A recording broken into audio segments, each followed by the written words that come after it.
Philippe Noguès, vous êtes député de la 6e circonscription du Morbihan, que les gastronomes identifieront facilement, puisqu'elle englobe le canton de Guéméné, et que se tient chaque année au Bas-Pont-Scorff, deuxième week-end de juillet, un festival du saumon. Mais il n'est pas l'heure encore de passer à table, on vient seulement de sortir du café, du petit déjeuner. Et nous nous intéresserons donc avec vous à un sujet qui nous tient à cœur et que nous avons déjà exploré un peu l'an dernier, la responsabilité sociale des entreprises. Vous vous intéressez à la responsabilité sociale des entreprises.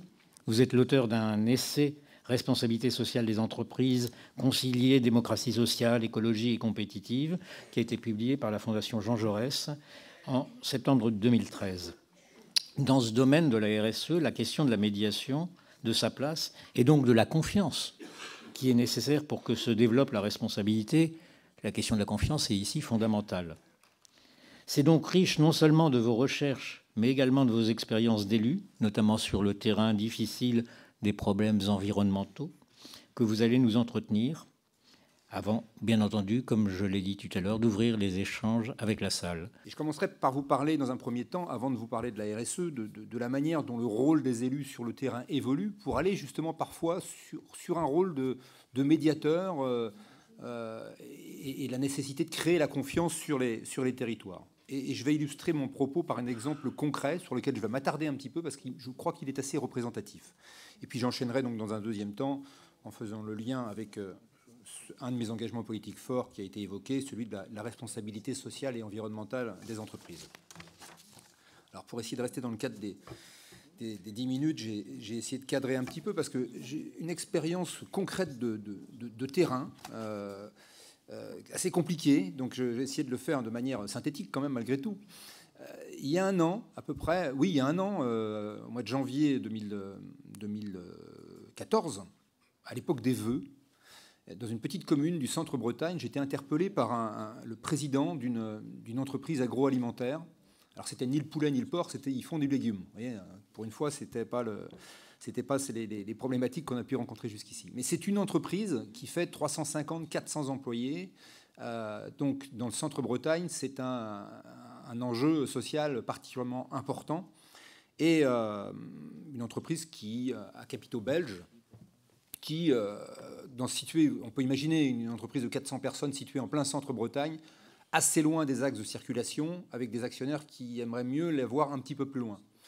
Bon, le directeur de cette entreprise est très attaché au territoire et a convaincu ses actionnaires d'investir 30 millions d'euros pour moderniser l'usine, donc gage de pérennité pour l'usine, pérennité pour les emplois, etc. Il est attaqué au tribunal administratif par une association environnementale, une petite association environnementale, et surtout menacé d'un recours beaucoup plus important par une grosse association environnementale de Bretagne qui s'appelle Eau et Rivières de Bretagne, et qui peut faire très très mal, parce que attaquer au tribunal administratif, ça voulait dire grosso modo 2 ans de procédure, donc l'impossibilité d'engager les travaux, et des actionnaires belges qui recommencent à penser éventuellement que c'est peut-être pas une bonne idée de rester là. Donc il m'interpelle, sachant que en dehors de mon expérience de la RSE, j'ai aussi l'expérience de l'entreprise, puisque je fais partie des députés qui ont quand même un long passé d'entreprise, puisque j'ai fait quand même 35 ans d'entreprise, donc j'avais déjà un petit peu la confiance du chef d'entreprise, ce qui est quand même quelque chose d'important au départ. Et d'un autre côté, j'étais en relation assez régulière avec un certain nombre d'écologistes et d'associations environnementales avec lesquels j'avais déjà travaillé sur d'autres parties du territoire, même si c'était sur des thèmes beaucoup moins importants, qui engageaient moins, en tous les cas, les enjeux étaient moins importants. Donc j'ai donc pu contacter de cette manière l'association Eau et Rivières de Bretagne et poser avec eux les enjeux. Parce que pour eux, l'enjeu, il est environnemental, simplement. Pour moi, il est aussi social. Pour le directeur de l'entreprise, il est économique. Donc c'est des enjeux qui peuvent se contredire, mais en même temps qu'il faut arriver à faire vivre ensemble.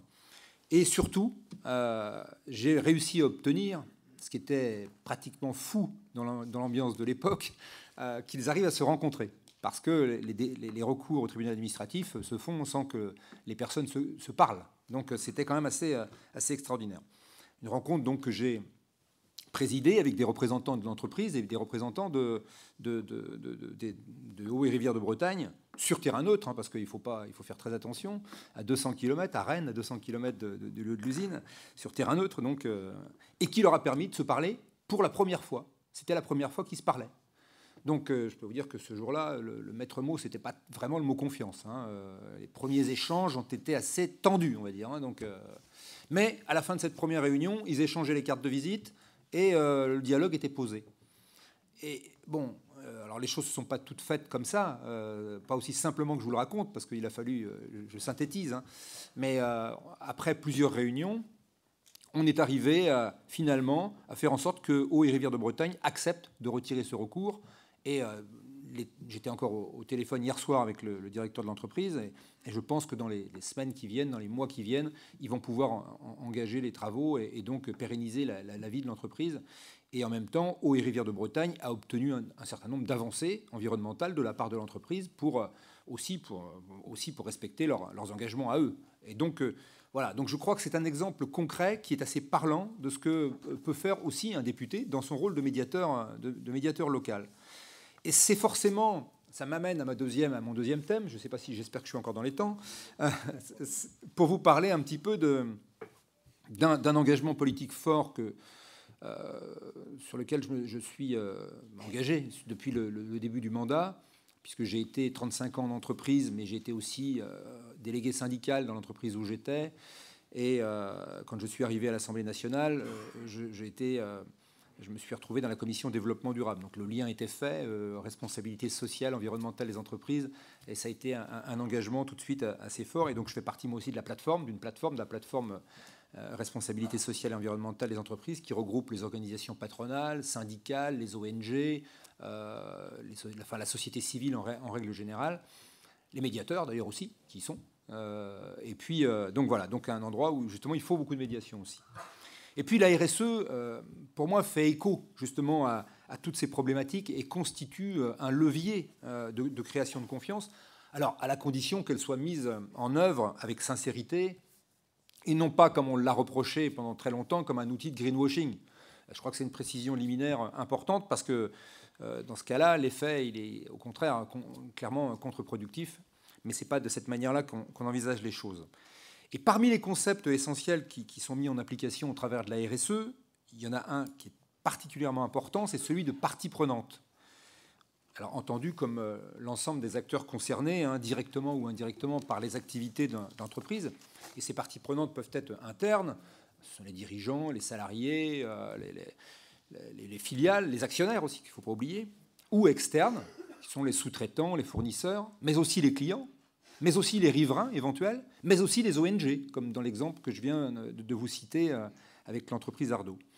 Et cette notion de partie prenante s'impose, je crois, aujourd'hui de plus en plus comme une notion incontournable, notamment grâce à la définition de la RSE proposée dans la norme ISO 26000 que je vous lis, et qui parle de responsabilité d'une organisation vis-à-vis des impacts de ses décisions et de ses activités sur la société et sur l'environnement, et se traduisant par un comportement transparent et éthique qui contribue au développement durable, y compris à la santé ou au bien-être de la société, qui prend en compte les attentes des parties prenantes, qui respecte bien évidemment les lois en vigueur et est compatible avec les normes environnementales internationales, et puis qui est intégré, enfin, dans l'ensemble de l'organisation et mis en œuvre dans ses relations. En se comportant de façon vertueuse, l'entreprise crée de la confiance. Et pour obtenir la confiance de l'association dont je vous parlais tout à l'heure, il a fallu aussi que l'entreprise prouve qu'elle se comportait de manière vertueuse. Mais si elle crée de la confiance, c'est important pour elle, mais c'est important pour elle économiquement aussi. Parce que la non-prise en compte des parties prenantes, et là il pourrait y avoir des tas d'exemples, peut coûter très très cher à une entreprise. Et là, des exemples concrets, on pourrait en avoir à l'appel. Il y en a des très grands exemples dont tout le monde peut avoir en tête. Moi, en tant que Breton, il y a Erika, avec Total en particulier, mais beaucoup d'autres exemples peuvent venir. En tout cas, lorsqu'une entreprise adopte un comportement économique ou social qui est considéré par inacceptable par une ou plusieurs de ses parties prenantes, celles-ci peuvent se regrouper et engager des actions qui peuvent mettre en péril la bonne marche de l'entreprise, voire sa survie dans certains cas. Donc l'exemple de l'entreprise que je vous ai cité. Mais on pourrait prendre effectivement l'exemple de certaines grèves médiatisées de ces derniers temps qui ont été particulièrement suivies.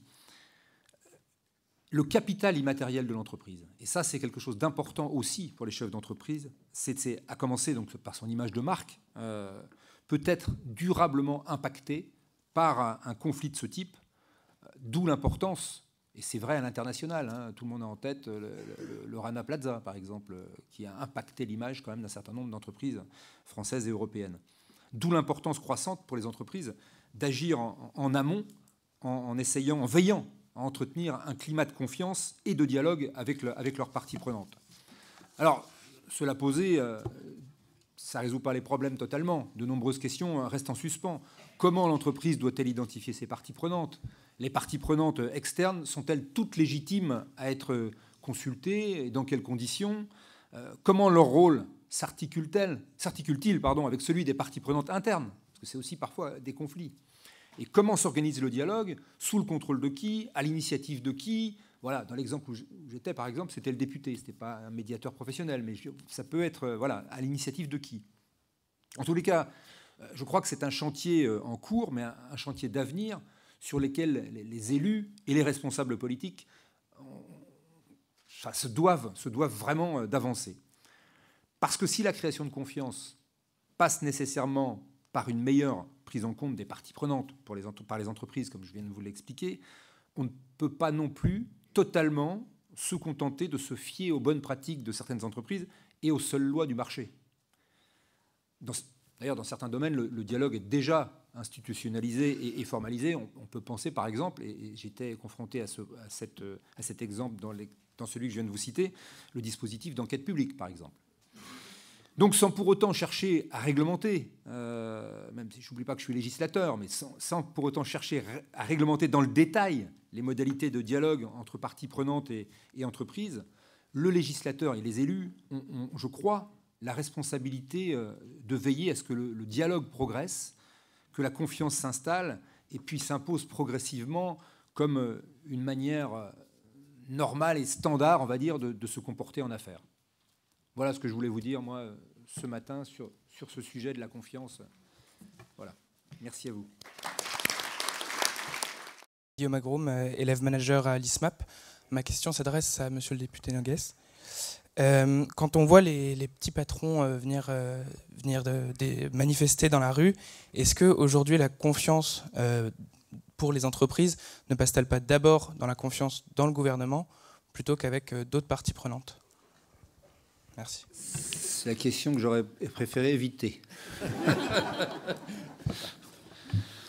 Non, mais la confiance, elle est générale. Je crois qu'effectivement, c'est un climat global dans la société qui se pose. Je veux dire, c'est vrai pour les petits patrons, c'est vrai pour les entreprises en général. Je veux dire que c'est difficile pour moi de répondre à ça, parce que je veux dire, c'est comment on l'a créée, cette confiance-là. Je veux dire, moi, je vous donne des exemples de ce que je peux faire, ce qu'on peut faire sur le terrain avec des acteurs concrètement dans les choses. Mais créer un climat de confiance dans le pays, c'est bien évidemment de la responsabilité du gouvernement vis-à-vis des entreprises en particulier. Mais je crois que c'est de la confiance de tout le monde. Les entreprises aussi ont un rôle à jouer dans la création de confiance vis-à-vis aussi vis-à-vis du gouvernement aussi. Hein. Donc les deux sont liés. Je veux dire, si le gouvernement doit créer un climat de confiance, il doit y répondre à un autre climat de confiance de l'autre côté. Donc c'est un cercle un petit peu vicieux, mais je crois que je ne veux pas aller plus loin sur ce sujet-là parce que c'est vertueux.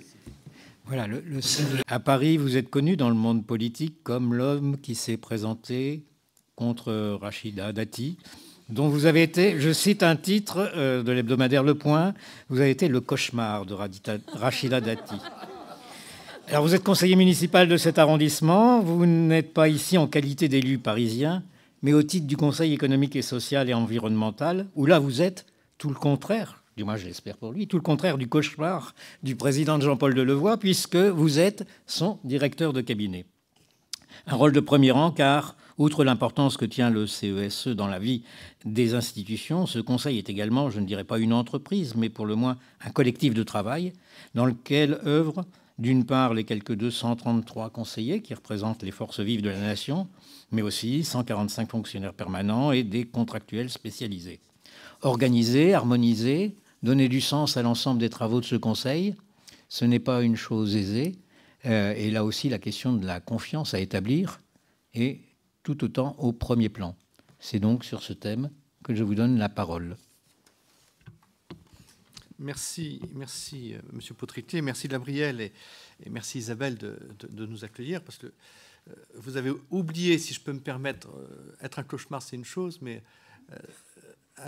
un des moments de mon parcours qui me reste à l'esprit et qui a toujours été pour moi un moment passionnant, c'était la médiature de la République. Et c'est plutôt à ce titre, j'imagine, que Gabriel a l'amitié de me réinviter chaque année. C'est vrai que lorsque Jean-Paul Delevoye était médiateur de la République, nous avons essayé de recréer ce lien de confiance entre nos concitoyens et les institutions de la République. Et je rejoins totalement les propos de Mme Chapdelaine. Alors effectivement, on parle de confiance, mais lorsque l'on regarde le dernier baromètre du Cevipof, les chiffres sont graves. Lorsque je lis la confiance envers les autres, les Français ont 94% confiance dans leur famille. Formidable. 94% confiance dans les gens qu'ils connaissent personnellement. Formidable. 40% confiance dans les gens qu'ils rencontrent la première fois. Première interrogation. Lorsque l'on parle de niveau de confiance dans les organisations, les Français ont une totale confiance dans l'hôpital, dans l'armée, dans la police, dans l'école. Les partis politiques sont à 11%, les syndicats sont à 15%. C'est-à-dire que notre démocratie sociale et notre démocratie politique aujourd'hui est dénigrée, voire rejetée par les Français. Pascal Perrineau, la semaine dernière, à un colloque que nous organisions au Conseil économique et social, nous disait même que dans un dernier sondage, c'est la haine des politiques. C'est même plus la confiance dans les politiques qui n'existe plus, la haine des politiques. Et on a fait répéter à Perrineau, mais est-ce que c'est vrai? Et Perrineau disait, c'est dramatiquement vrai. Et on le voit dans le fonctionnement de notre démocratie. Si on regarde depuis 2009, les Français avaient à peu près confiance dans notre démocratie, ils pensaient qu'elle marchait bien à 50% en 2009. Il y a eu un pic après l'élection présidentielle de 2012 avec un espoir qui est remonté à 54%, et une chute globale maintenant. 30% de nos concitoyens ont confiance dans les institutions et dans la politique et la démocratie française. Alors, je ne veux pas vous abreuver trop de chiffres, mais il y a quand même un chiffre qui peut rassurer, c'est dans les institutions politiques. Les Français ont confiance dans leurs institutions municipales. Le maire reste à 70% quasiment l'homme en qui on a le plus confiance. Le conseil régional, 50%. Le Sénat, 38%. L'Assemblée baisse à 36%. L'institution que je représente à 29%. Le gouvernement à moins de 20%. Donc, quelle est cette signification? Confucius disait, lorsque des disciples m'interrogeaient, quelles sont les 3 grandes forces nécessaires pour la réussite d'un peuple? La nourriture pour les nourrir, les armes pour le défendre et la confiance dans ses élites. Et le disciple demandait, mais sur les 3, laquelle il faudrait garder? Et Confucius disait, il faut garder uniquement la confiance dans ses élites.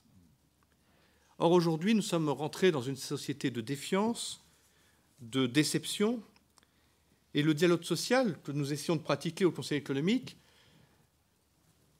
fait partie de ces chantiers compliqués, difficiles.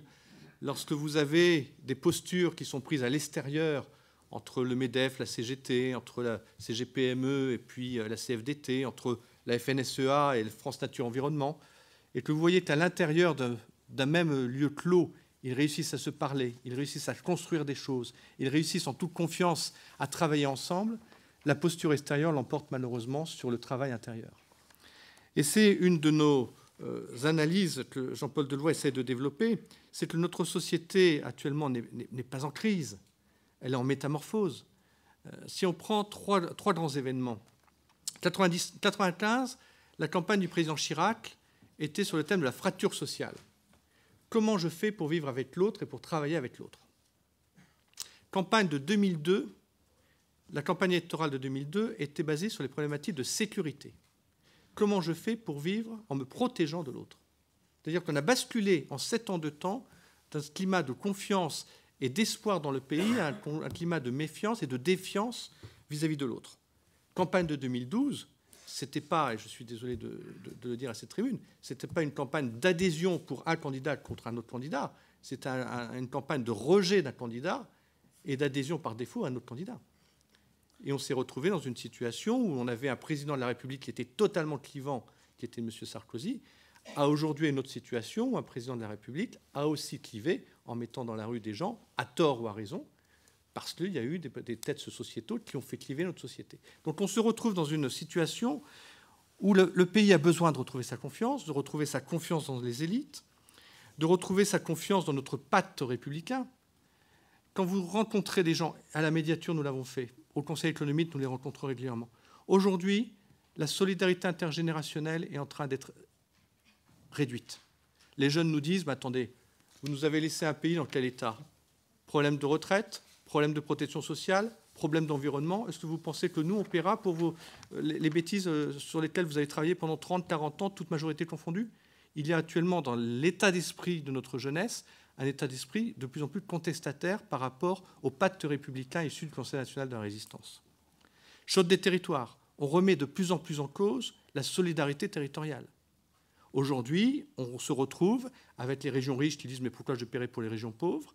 avec les régions urbaines qui disent « mais attendez, moi les territoires ruraux, ce n'est pas forcément mon problème », avec des situations sociales variables, avec des régions qui sont totalement sous l'emprise de l'aide sociale et des régions qui sont totalement sous l'emprise de l'entreprise. De même, les choses des identités. Nous avons de plus en plus de clivages religieux dans notre pays. Et le drame qui s'est passé encore il y a quelques jours à Créteil montre bien que nous sommes dans une sensibilité exacerbée entre certaines communautés religieuses. Il est inacceptable qu'aujourd'hui, au XXIe siècle, un couple, parce qu'il est d'origine juive, se fasse agresser à son domicile. C'est totalement inacceptable. De même, on a un choc de confiance des Français par rapport à leurs concitoyens. Le Crédoc a sorti la semaine dernière un chiffre. 64% des Français pensent que s'ils le voulaient vraiment, les chômeurs pourraient trouver un boulot. C'est-à-dire qu'on est plus en train de se dire il est chômeur, c'est un feignant, plutôt que de dire il est chômeur, il faut l'aider, l'accompagner et essayer de lui trouver une solution à sa situation précaire. C'est-à-dire qu'on est dans un état d'esprit de plus en plus où on se referme sur soi, où on se renferme totalement sur une sorte de racisme d'assiette, en disant ce que j'ai dans mon assiette, déjà j'ai eu du mal à l'avoir, il est hors de question que je partage. Or que paradoxalement, on n'a jamais eu autant d'élan de solidarité sur les restos du cœur, les banques alimentaires, et vous allez voir la semaine prochaine sur le Téléthon. Donc on est dans une situation paradoxale avec le derrière la fin des idéologies, la chute du mur de Berlin, la chute de Lehman Brothers, le libéralisme, le communisme, deux grandes idéologies ont chuté complètement, et les Français qui se retrouvent aujourd'hui avec des hommes politiques qui, quand ils sont dans l'opposition, disent l'inverse de ce qu'ils font quand ils sont dans la majorité, et quand ils sont dans la majorité, font l'inverse de ce qu'ils ont dit quand ils sont dans l'opposition. Donc on se retrouve dans une situation où les Français se posent des questions, s'interrogent, observent. Nous avons tous des smartphones, plus rien ne peut échapper. Et lorsque vous avez l'affaire Bill Malion d'un côté, ou de l'autre côté l'affaire Cahuzac ou l'affaire de M. Thévenoud, qui avec naïveté, j'espère, dit qu'il a une phobie administrative, je peux vous dire que moi, au Conseil économique et social, quand je rencontre le patron de l'UPA, les artisans, ou le patron de la CGPME, eux, ils me disent, mais attendez, nous, on a l'URSSAF, on a l'hygiène et la sécurité, on a les impôts, la phobie administrative, ce n'est pas un luxe qu'on peut se payer. Et donc cette confiance dans les élites fait que les hommes politiques et les femmes politiques aujourd'hui ont une responsabilité énorme par leur comportement, par la transparence et par la nécessité qu'ils ont de montrer au pays qu'ils ne sont pas là pour jouir du pouvoir, mais pour exercer le pouvoir. Qu'ils sont là pour en faire quelque chose, qu'ils sont là pour avancer, qu'ils sont là pour travailler pour les Français. Et c'est la même situation que nous connaissons au Conseil économique et social et environnemental avec les syndicats. Aujourd'hui, c'est une journée importante dans la démocratie sociale, c'est le vote de la fonction publique. 5 millions de fonctionnaires sont appelés à voter pour leur représentation syndicale. Nous attendons avec impatience de voir le taux de participation ce soir et les résultats de cette élection. Parce que si je parlais des politiques, les syndicats, ce n'est pas mieux. La confiance dans le monde syndical a complètement disparu. Nous ne sommes pas l'Allemagne, nous ne sommes pas la Suède, nous ne sommes pas les pays anglo-saxons, nous sommes malheureusement la France.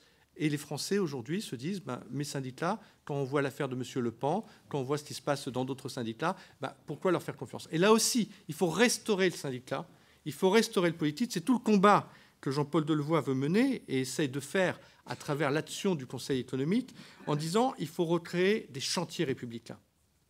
Mettre autour de la même table des parlementaires de droite, des parlementaires de gauche et partir sur les vrais sujets. Problème de fiscalité, on pose le débat, on voit les solutions de droite, on voit les solutions de gauche et on avance. Problème d'énergie pour les 20 ans ou 25 prochaines années, on pose le débat, même schéma. Problème d'éducation nationale, on pose le débat, même schéma. Et que l'on arrive enfin à avoir sur ces chantiers républicains des solutions qui puissent être réfléchies, adaptées et organisées entre la droite et la gauche, et qu'ensuite le gouvernement de droite la mette en place, le gouvernement de gauche la mette en place, mais lorsque l'on change de gouvernement, on ne se retrouve pas dans une situation, parce que M. Sarkozy a fait des choses, M. Hollande fait l'inverse, et parce que M. Hollande a fait des choses, demain, M. X ou Y fera l'inverse. Ce n'est pas comme ça que l'on peut traiter la gestion de notre pays et la confiance. Et je vais conclure en disant un mot. Nous avons la semaine prochaine, au Conseil économique et social, une réunion internationale sur les États de la France. Et nous aurons tous les grands patrons des filiales internationales d'entreprises étrangères qui sont en France. Deux exemples. L'année dernière, le groupe Esso, américain, devait investir 1 milliard d'euros en Europe. Ils avaient le choix entre Le Havre et Rotterdam. Ils sont partis à Rotterdam. On leur a demandé, mais pourquoi? Parce qu'en France, vous êtes un pays à risque. Comment c'est un pays à risque? Vous n'avez pas de stabilité fiscale, vous n'avez pas de stabilité sociale, vous n'avez pas de stabilité réglementaire. Nous, actionnaires américains, on préfère investir dans un pays dans lequel on ne risque pas de perdre nos billes. On a perdu un investissement sur Le Havre d'1 milliard d'euros. Et donc, on se retrouve dans une situation où il faut redonner confiance à l'étranger, il faut redonner confiance aux Français, il faut redonner confiance à nos concitoyens. Et c'est pour ça que je sors un peu du thème de la médiation, et j'en suis désolé, mais vous m'avez invité pour parler de ce que Jean-Paul Delevoye défend comme sentiment. Le problème n'est pas de droite ou de gauche. Le problème est que les Français aujourd'hui ont besoin d'avoir des hommes et des femmes politiques responsables, des syndicalistes responsables qui se mettent autour de la table et qui disent la France est en situation de crise, comment on fait les uns et les autres de façon intelligente pour recréer la confiance et donner envie aux Français d'être heureux encore de vivre dans le plus beau pays qu'est notre pays. Merci. Bonjour, Georges Gosselin, étudiant à l'ISMAP.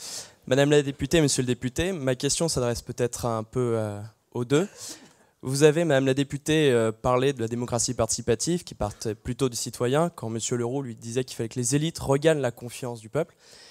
Je me demande si ce n'est pas aussi peut-être les élites qui devraient abandonner une partie de la défiance. Je pense à un cas concret, la négociation du traité transatlantique.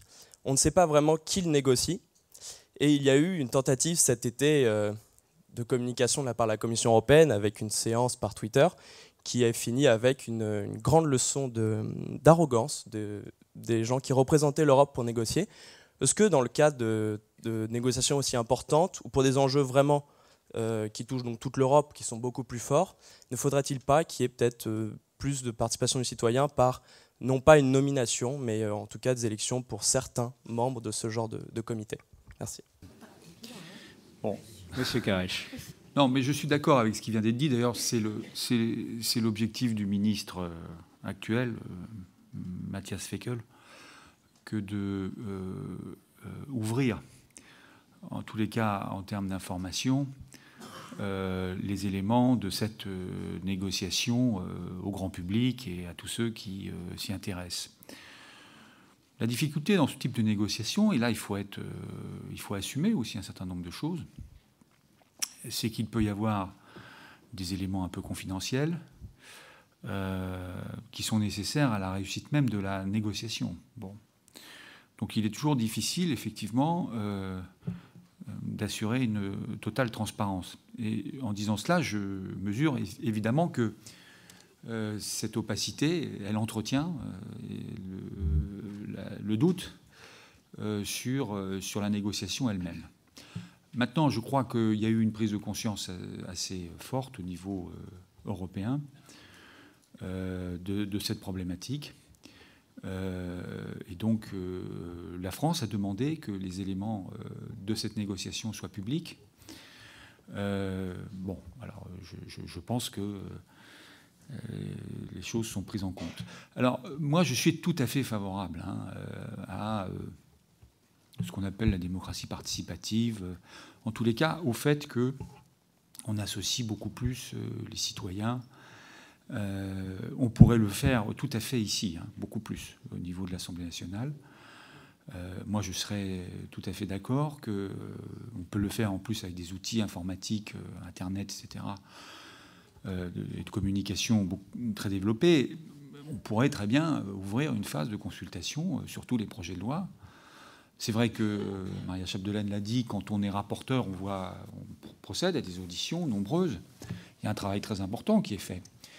Mais on peut aussi, peut-être, on pourrait aussi ouvrir beaucoup plus ce travail aux citoyens qui a envie tout simplement de donner son point de vue sur tel ou tel projet de loi. Voilà, je pense que là, il y a sans doute un champ très très important et je trouve qu'il n'est pas assez pris en compte. Et on est dans des fonctionnements institutionnels qui restent, à mon avis, beaucoup trop fermés. Bon, par ailleurs, il y a un autre problème. C'est un problème de temps, de temporalité, notamment dans l'élaboration de la loi. Moi, je suis de ceux qui pensent que l'élaboration est aussi importante que ce qui est décidé d'un certain point de vue. C'est-à-dire que l'élaboration de la loi, c'est déjà elle doit être totalement, comment dirais-je, partie prenante de la loi elle-même. Pourquoi ? Parce que si on n'élabore pas bien la loi, on a un petit problème, c'est lorsqu'on l'applique. C'est ça le sujet. On voit que le nombre de lois qui sortent d'ici ne sont pas toujours très applicables. Un petit débat, là, par exemple, qui traîne sur la pénibilité. Je ne cherche pas du tout à prendre parti. Je suis fier d'avoir voté cette loi, donc je n'ai pas de problème sur le principe. Mais on peut multiplier les exemples. Sans doute parce que la loi est faite de manière beaucoup trop rapide, que nous-mêmes nous sommes soumis à un bombardement législatif. Je vous ai dit, moi, je suis rapporteur du fameux DADU, là. Le nombre de sujets qui sont traités dans ce texte de transposition est absolument considérable.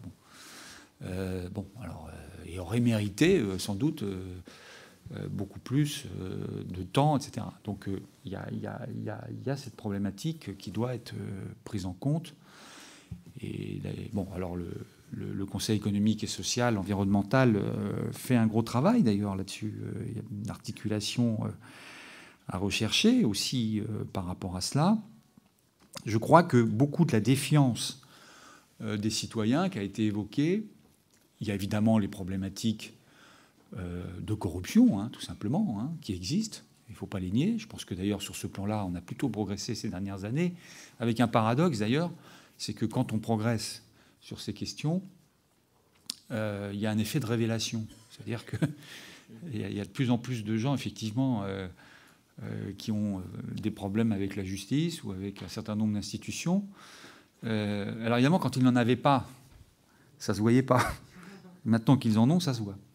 Bon, ce qui est important, ce n'est pas tellement de miser sur la vertu des hommes et des femmes, parce que malheureusement, on sait que c'est assez aléatoire, mais de miser plutôt sur des systèmes qui permettent de sanctionner ceux qui se comportent de manière extrêmement choquante. Mais par ailleurs, il y a à travailler beaucoup sur les conditions dont la démocratie fonctionne et dont les décisions sont prises. Donc je suis d'accord avec l'intervention de l'ISMAP, école que je connais bien par ailleurs. Merci. Oui. Il veut parler. Monsieur Leroux. Oui, deux mots rapides. Je n'ai pas évoqué le fonctionnement du Conseil économique, social et environnemental, mais dans le sens de ce que vient de dire Christophe Carrès, nous, nos avis sont adoptés par les partenaires sociaux qui se réunissent en commission, etc. Et tous nos travaux de commission, nous mettons en place des plateformes participatives. C'est-à-dire que chaque citoyen peut, lorsqu'un texte est en discussion chez nous, apporter sa contribution. Après, le rapporteur prend ou ne prend pas selon la pertinence de la contribution, et ensuite peut être intégré dans les avis du Conseil qui ensuite sont transmis au Parlement et au gouvernement. Et deuxième chose que je voulais vous dire aussi, et Christophe Clarech m'y fait penser, il y a eu un rapport très intéressant qui a été fait par Mme Laure de la Raudière, députée, et M. Mandon, avant qu'il devienne ministre de la Simplification, soit la Simplification, qui suggérait que sur toutes les études d'impact qu'il y a dans les projets de loi et propositions de loi, on puisse demander au Conseil économique, social et environnemental, qui rassemble l'ensemble de la société civile, de donner un avis sur les études d'impact. Et c'est quelque chose sur lequel nous militons et nous serions très preneurs si le législateur voulait nous le donner. Gabrielle, tu as la parole. Georges, moi tout d'abord, avant de commencer, j'aimerais demander à mon voisin si dans son sondage concernant la confiance, il y avait la médiation. Non. Alors le jour où on aura effectivement un sondage sur la médiation, même si on est à 11% de confiance, nous serons heureux. Ça veut dire qu'on parlera de nous. Ça, c'est important. Bon, tant pis. Alors moi, je reviens au sujet principal, puisque c'était la table ronde sur confiance en soi, confiance en l'autre. Et j'ai une phrase de Goethe qui me semble être intéressante parce que c'est le sujet en fait. Aie confiance en toi-même et tu sauras vivre. Et franchement, la question de la vie, c'est bien de cela dont il s'agit là aujourd'hui avec la confiance et la vitalité que peut créer cette confiance. Et en fait, la vie nous offre dans la réalité deux possibilités. La défiance ou la confiance. Alors là, je vais encore une fois prendre appui sur un grand homme, le cardinal de Retz. Personne ne va le contester, n'est-ce pas? Et il écrivait « On est plus souvent dupé par la confiance, par la défiance... » Oh, pardon. Oh, lapsus. Le lapsus est intéressant. Vas-y, reprends. Un peu de médiation, Gabrielle. Allez, oui, oui. Dupé par la défiance que par la confiance. Vous voyez, c'est le mot confiance qui me vient instantanément à la tête. Et puis, nous n'oublions pas que nous ne sommes jamais à l'abri d'une bonne surprise. C'est la raison pour laquelle je peux imaginer que, comme moi, vous choisirez la solution de la confiance qui semble être la meilleure porte. Alors, je vais revenir sur la médiation, puisque c'est pourquoi... Je suis ici sur cette table ronde. Alors, en médiation, je vais me permettre de vous faire une petite définition courte.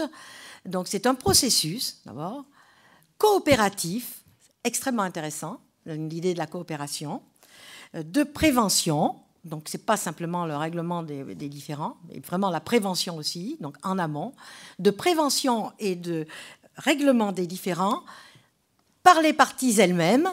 C'est cela qui est intéressant, c'est-à-dire que les personnes sont amenées à se responsabiliser sous la conduite d'un tiers compétent, le médiateur.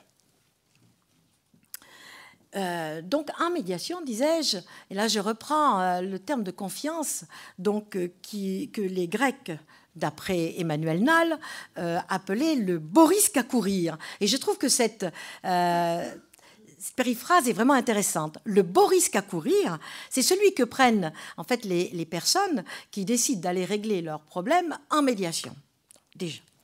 Et pour ces personnes-là, la confiance doit exister au moins à 3 niveaux. Premièrement, elles doivent avoir confiance en elles-mêmes, c'est-à-dire en leur capacité à pouvoir, par elles-mêmes, régler le problème. La deuxième confiance dans le processus. S'il n'y a pas confiance dans le processus, on ne va pas en médiation. Troisièmement, il y a un minimum de confiance qui est accordé aux médiateurs. Alors, j'ai entendu que les Français avaient 100% confiance dans les chirurgiens. Effectivement, c'est un peu comme en chirurgie. On y va, le médiateur, on espère que c'est vraiment le tiers compétent. Alors, celui-ci, il doit faire un petit peu de travail quand même. Lui aussi, il doit avoir confiance, le médiateur. Il doit avoir confiance dans son savoir-faire, bien sûr, mais aussi, il doit avoir un maximum de savoir-être. Ça, c'est important. Pour pouvoir adopter une posture que l'on appelle la posture du médiateur, la posture de médiation.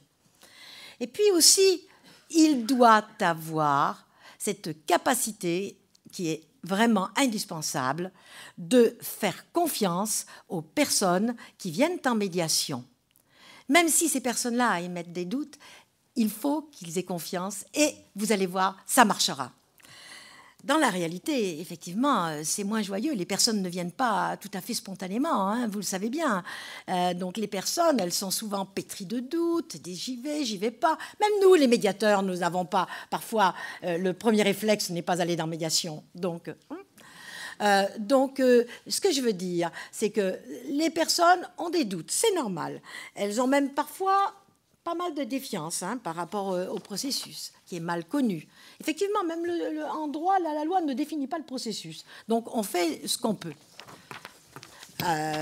Bon, mais en fait, on a un processus qui est défini par nos écoles et chacun s'organise.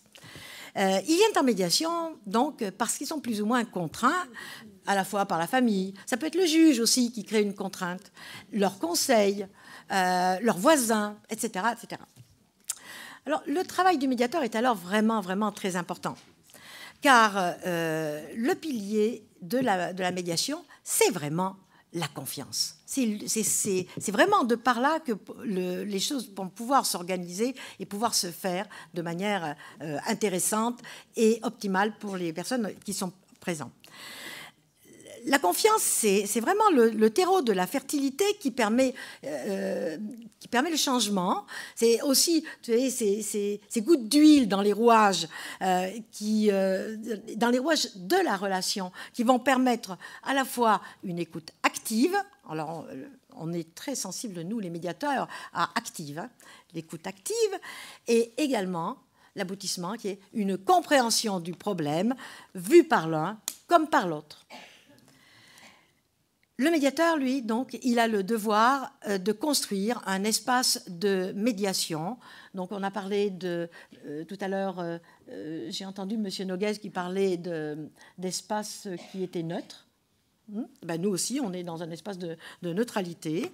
On peut l'appeler l'arène authentique, qui favorise en fait physiquement le confort des personnes, leur sentiment de sécurité, et psychologiquement cette capacité à pouvoir parler et pouvoir en fait se parler. En fait, il y a indubitablement au démarrage un besoin de créer la confiance. Alors, il y a une phrase qui dit édicter quelques règles, puis faire confiance. C'est vraiment ce qui convient bien au médiateur. Au départ, il met en place les règles de médiation, et puis il doit faire confiance. Mais ça, c'est tout un art. Et cet art est facilité aussi par la confidentialité. On est dans la confiance, là aussi. Cette confidentialité des échanges, dont l'exigence, alors ça c'est absolument indispensable, c'est la bonne foi des personnes, donc acteurs de la médiation. Je répète, c'est vraiment un élément qui est absolument incontournable pour qu'il puisse y avoir tout simplement médiation. Le médiateur, par ses compétences, va conduire donc les personnes à passer de leur position à leurs intérêts et leurs besoins, satisfaire et cela vers des éléments qui sont purement objectifs. Et donc, pour cela, il faut que tombe, et là je reviens à un thème qui est cher à Dominique Morel, il faut que tombe le pouvoir personnel sur l'autre pour aller vers un pouvoir collectif avec. Donc, ce pouvoir avec va permettre ce que je vous disais tout à l'heure, la coopération, c'est-à-dire un agir ensemble en vue de co-construire une nouvelle réalité. En fait, cette confiance retrouvée en soi, en l'autre, qu'elle soit partielle ou totale, elle est alors bien présente. Je presque fini. La médiation donc, a le pouvoir d'insuffler une éthique comportementale des échanges qui ne peut donc être réalisée que parce qu'il y a confiance. Et tout au long du processus, on va passer de la confiance personnelle à la confiance interpersonnelle et ou collective, qu'elle soit recherchée et ou négociée. Et chaque médiation, quelle qu'elle soit, crée, et ça c'est important, de micro-effets pédagogiques. Et lorsque nous, médiateurs, avons l'impression que rien ne se passe, rien n'évolue au niveau de la médiation, comme je viens de vous le dire tout à l'heure, dans la réalité, par capillarité, mais aussi exemplarité, parce que ça a été un terme qui a été dit, et je pense que c'est vraiment un terme important. Il est possible d'avoir donc des effets macro permettant d'imaginer la réalisation de l'espoir d'un changement de paradigme culturel, celui d'une société responsable. Et ce changement aura lieu grâce à la confiance en soi, en l'autre. Et puis, sans confiance, la vie est-elle possible? Qu'en pensez-vous? Eliane Zarine, présidente de la commission de la médiation de la consommation. Je voudrais apporter juste une toute petite complémentarité par rapport à ce que vient de dire Gabriel, qui a posé une question à M. Leroux au niveau d'un sondage. Alors, je voudrais simplement vous donner une information. La commission de la médiation a fait un colloque en septembre 2011 qui s'appelait « La confiance retrouvée ». Et je vous engage à aller sur le site de la commission de la médiation et vous y trouverez un sondage qui a été fait par le CREDOC concernant justement la médiation. Alors, le homme, femme, combien, êtes-vous au courant, connaissez-vous la médiation, quel secteur, vous trouverez tout ça sur le site de la CMC en tapant www.médiation-conso.fr. Merci, Eliane. Emmanuel Constant, le monde des médiateurs que vous avez devant vous et de tous ceux qui s'intéressent aux divers développements de la médiation, vous connaissez fort bien parce que vous êtes le médiateur du ministère de l'économie, des finances et de l'industrie, du ministère du budget, des comptes publics, de la fonction publique et de la réforme de l'État. Vous nous avez, lors d'un précédent rendez-vous d'automne, détaillé la mission qui est la vôtre et l'importance que peut avoir la médiation entre cette super administration qu'est Bercy et les citoyens. Aujourd'hui, ce que nous aimerions entendre, c'est ce que votre longue expérience professionnelle vous a permis d'enrichir tout au long d'un parcours au service de l'État, que ce soit au Conseil des impôts, dans les cabinets ministériels ou à la mission interministérielle de préparation des administrations publiques à l'euro. Dans toutes vos fonctions, vous avez participé ou animé des collectifs de travail. À la lumière de ce qui a été dit jusqu'à présent, et en forme de synthèse de cette première table ronde, quelles sont vos réflexions, vos remarques sur ce thème de la double confiance en soi et en l'autre? Vous avez la parole. Merci, Monsieur Potriquet. C'est un défi quand même assez délicat que vous posez là, mais je voudrais un peu m'inscrire dans la suite également de ce qui a été dit par les différents orateurs et notamment par Gabriel Planès il y a très peu de temps, pour,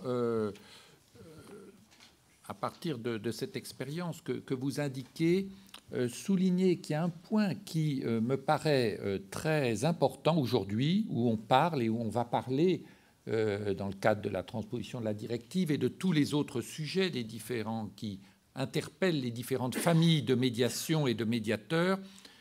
On va en parler beaucoup.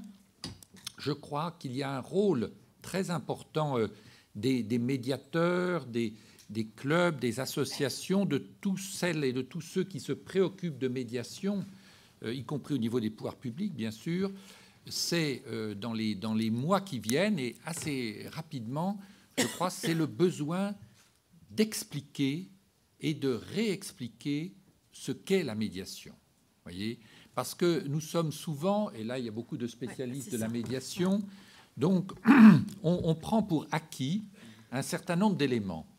Or, je crois que pour le public, on parlait à l'instant de sondage, etc., ça reste, et c'est normal parce que c'est une affaire, ça reste quelque chose qui est un peu confus et général. Donc il faut absolument, pour qu'on arrive à développer la médiation, celle qui existe, les mettre en cohérence, comme le disait M. Carèche, mettre en place là où il n'y en a pas, et il y a des secteurs entiers qui ne sont pas couverts, mettre en place rapidement ces médiations d'ici la fin de l'année 2015, les textes devant paraître avant le 9 juillet, il faut absolument que tous ceux qui savent ce qu'est la médiation, qui sont intéressés par la médiation, expliquent vraiment ce que c'est. Quelle est l'utilité de la médiation, à quoi elle correspond, ce qu'elle est et ce qu'elle n'est pas éventuellement, et que ça puisse être expliqué et compris. La médiation telle que nous l'entendons, on a la chance en France d'avoir développé pardon, au cours des dernières années des médiations dans beaucoup de secteurs. Et je considère pour ma part que la France est maintenant, non seulement elle n'est pas à la traîne dans le domaine de la médiation, mais elle est plutôt en avance dans un certain nombre de domaines dans ce secteur de la médiation. La preuve d'ailleurs, c'est que par exemple cette directive dont M. Carèche a parlé tout à l'heure, cette directive, elle a été notamment soutenue vraiment très très fortement par la France pour qu'on généralise en effet dans toute l'Europe des dispositifs de médiation de qualité impartiale et indépendante. Donc moi, j'appelle véritablement chacune et chacun à expliquer et à contribuer à expliquer, parce que en expliquant, on créera de la confiance. Vous voyez, cette confiance dans la médiation, et d'ailleurs dans le type, dans l'esprit de la médiation, et donc une confiance plus générale, elle viendra de bonnes explications qui seront données. Alors, c'est pas si simple. Je crois qu'il faut que chacun et chacun d'entre nous réfléchisse comment communiquer et comment communiquer sur la médiation et l'expliquer. Parce que ça paraît simple, en réalité, ça ne l'est pas. Et quand on est face à quelqu'un qui ne connaît pas la médiation et qu'on lui explique, la personne ne comprend pas tout de suite et il faut utiliser les mots appropriés. Voilà. Donc là, je crois que c'est un exercice dont on a énormément besoin dans les temps qui viennent. Alors, sur deux plans, je crois qu'il faut donner ces explications. Premièrement, sur, et un certain nombre de points ont déjà été évoqués, premièrement, sur la finalité de la médiation, l'esprit de la médiation, et pourquoi elle est importante et utile. La médiation, à cet égard, on peut dire que déjà, elle répond à un besoin, et à un besoin croissant dans la société actuelle, prise à un certain nombre de tensions, parfois même de violences. La médiation a un rôle clé. C'est un facteur d'écoute.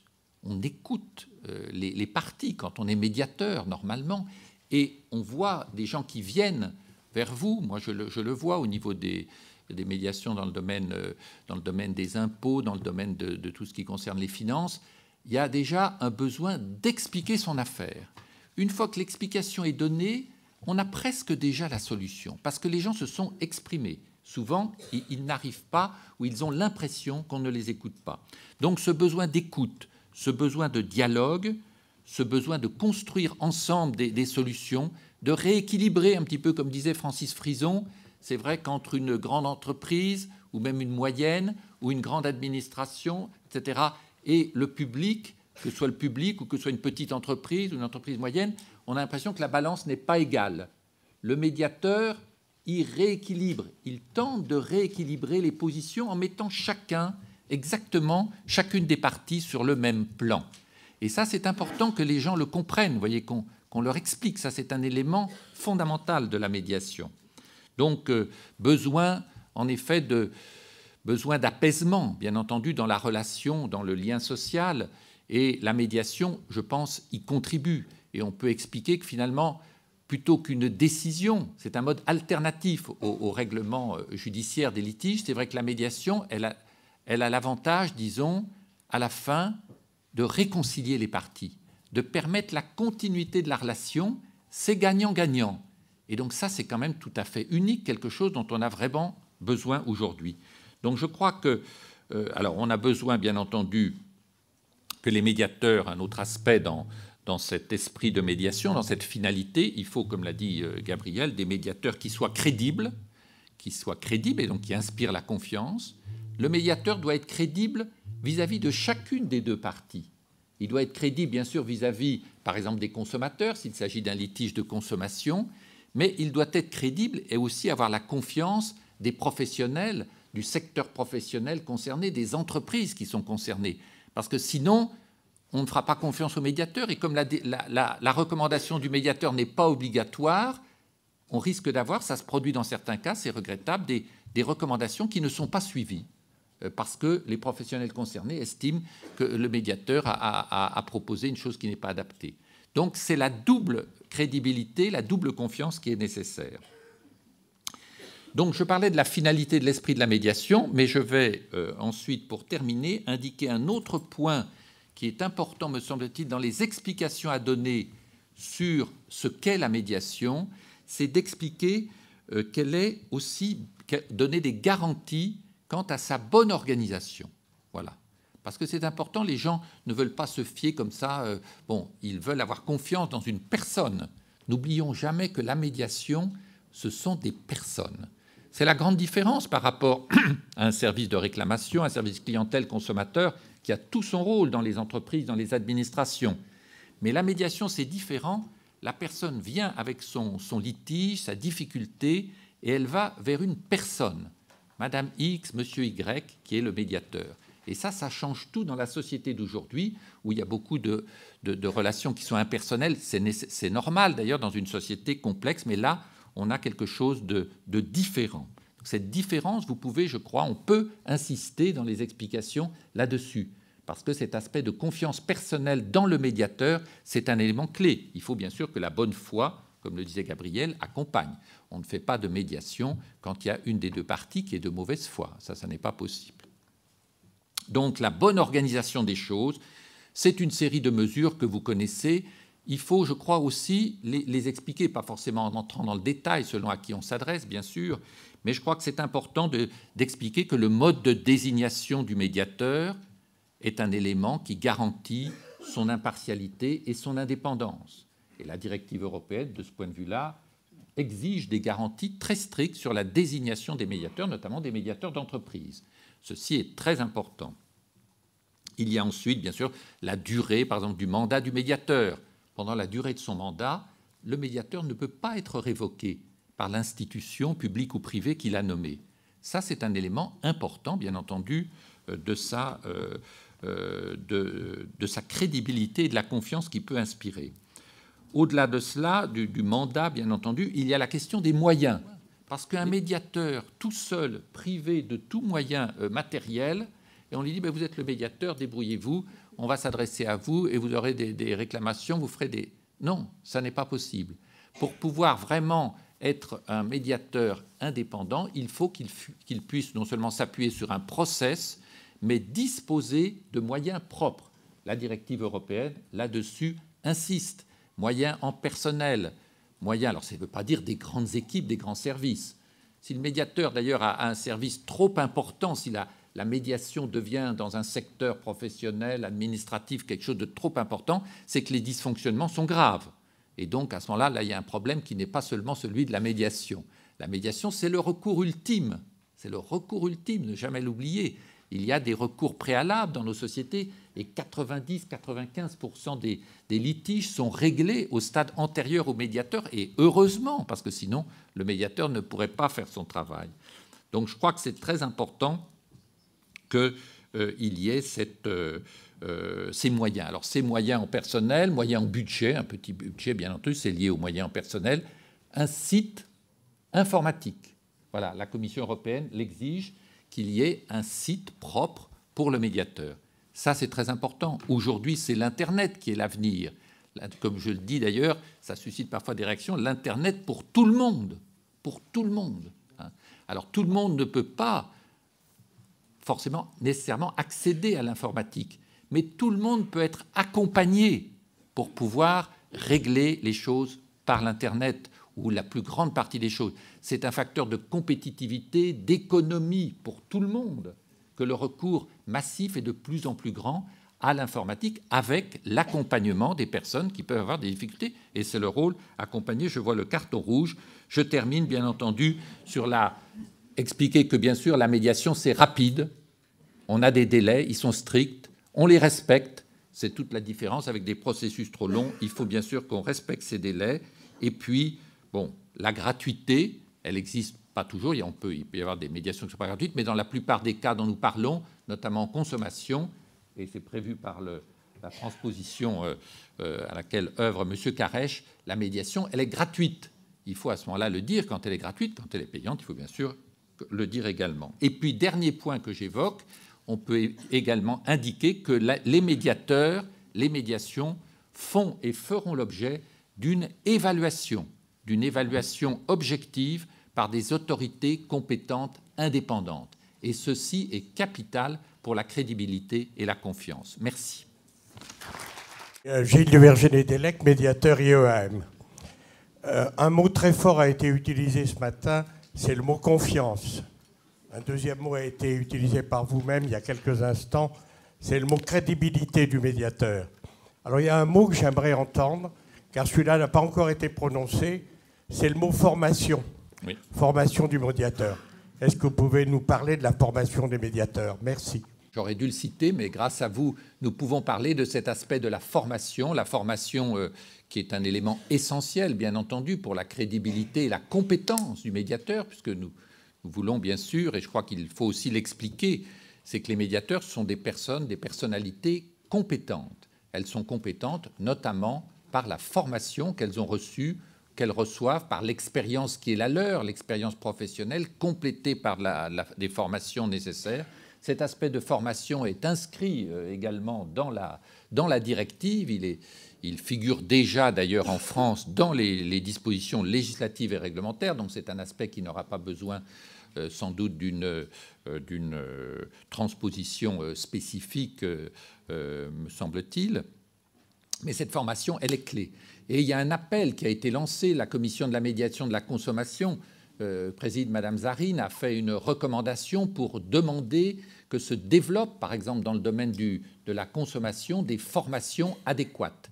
Bien sûr, il existe des centres de formation, des centres vraiment prestigieux, très utiles, efficaces, mais je crois qu'il faut poursuivre l'effort dans ce domaine de manière systématique. Au niveau du Club des médiateurs de service au public, nous avons créé un module de formation en 6 jours sur les fondamentaux de la médiation. Et je crois que toutes les actions de formation initiale et de formation continue, d'adaptation de la formation, c'est un devoir pour les médiateurs de s'adapter constamment à la matière qui évolue. Et Dieu sait si en effet les textes de loi, les textes réglementaires, les directives européennes, les textes évoluent. Et il faut donc être parfaitement à jour. Donc vous avez raison, c'est un point clé. Et dans l'évaluation qui sera faite dans le cadre de la directive, par exemple, pour les médiateurs dans le domaine de la consommation, cet aspect de la formation jouera un rôle important pour l'agrément des médiateurs et qu'il soit considéré au niveau européen. Hélène Lesser, médiateur généraliste et familial. Je souhaiterais revenir sur la directive européenne et la rédaction de la prochaine ordonnance pour mai 2015. Donc on parle d'élite, on parle de participation citoyenne, ce qui m'intrigue. Comment faites-vous votre sélection des participants à ce comité de pilotage? D'abord, il s'agit d'une directive. Donc c'est un exercice assez contraint en réalité, puisque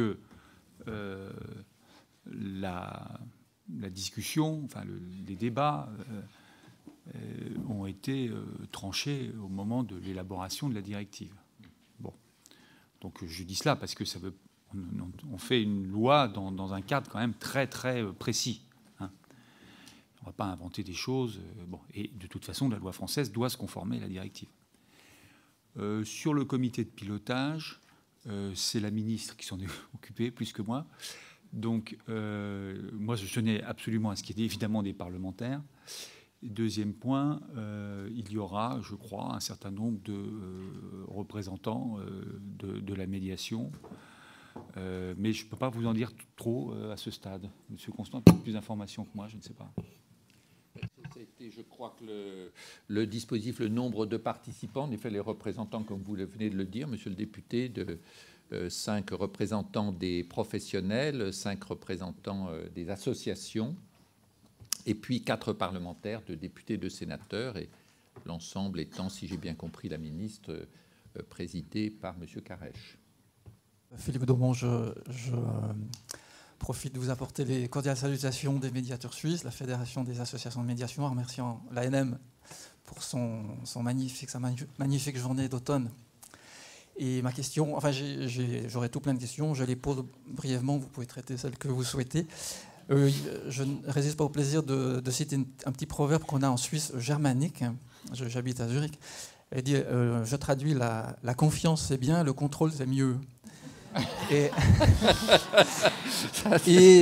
Vous avez bien fait de préciser que c'était suisse et suisse voilà, germanique. Maintenant, je vais essayer de sauver cette phrase qui n'est pas très brillante. Puisque je crois Gabriel m'a tend une perche pour rendre cette phrase un peu moins limitée pour notre propos. Elle a parlé du processus.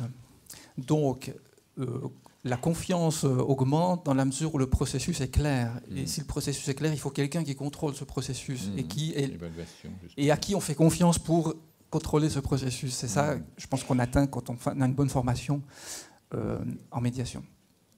Il y avait la question, je me demande si ce n'était pas il y a 2 ans, au rendez-vous d'automne, la différence entre défiance, méfiance, par rapport à la confiance. La défiance étant quelque chose de plus positif, légitime, de contrôle aussi. La méfiance étant déjà plus problématique, puisqu'il s'agit peut-être plus de la personne que du sujet. Donc, voilà. J'ai entendu à France Culture, que j'écoute beaucoup, aussi un politicien dire, pour rejoindre la question sur la démocratie et la confiance envers les politiciens, que le travail de communication, la question de la confiance, le travail du politicien ne s'arrête pas à l'élection, c'est-à-dire qu'il n'est pas légitimé par l'élection, mais par la façon dont il explique son action. Et donc là aussi, il se donne lui-même un cadre, comme le médiateur donne un cadre, il se donne un cadre sur lequel on va ensuite le contrôler. Et beaucoup de questions ont touché à ça. Voilà, je m'arrête, mais merci beaucoup.